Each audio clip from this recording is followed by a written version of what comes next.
জঙ্গলের গভীরে এক সকালে ঘাসে ভেজা শিশিরের মতোই নিরীহ এক হরিণের বাচ্চা খেলছিল মায়ের কাছ থেকে কিছুটা দূরে।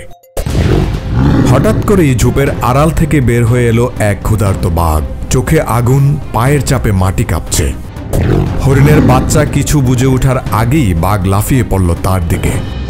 ঠিক তখনই এক ঝাঁক কাঠবিড়ালি গাছ থেকে পাতা ফেলে দিতে লাগলো। একটানা শব্দে ভরকে গেল বাঘ, থমকে দাঁড়ালো। সেই ফাঁকে ছোট্ট হরিণের বাচ্চা দৌড়ে চলে গেল মায়ের কোলে। বাঘ কিছুটা এগিয়ে এলো, কিন্তু মায়ের হুঙ্কারে সে থেমে গেল। একটু আশপাশে তাকিয়ে বুঝল এখানে সময় নষ্ট করা বোকামি। তারপর ধীরে ধীরে ফিরে গেল জঙ্গলের আরো একদিকে। হরিণের বাচ্চা মায়ের পাশে লুকিয়ে ফিসফিস করে বলল, মা, আমি বাঁচলাম। কখনো কখনো ছোটদের বুদ্ধি আর প্রকৃতির বন্ধুত্ব মিলিয়ে তৈরি করে বাঁচার সুযোগ।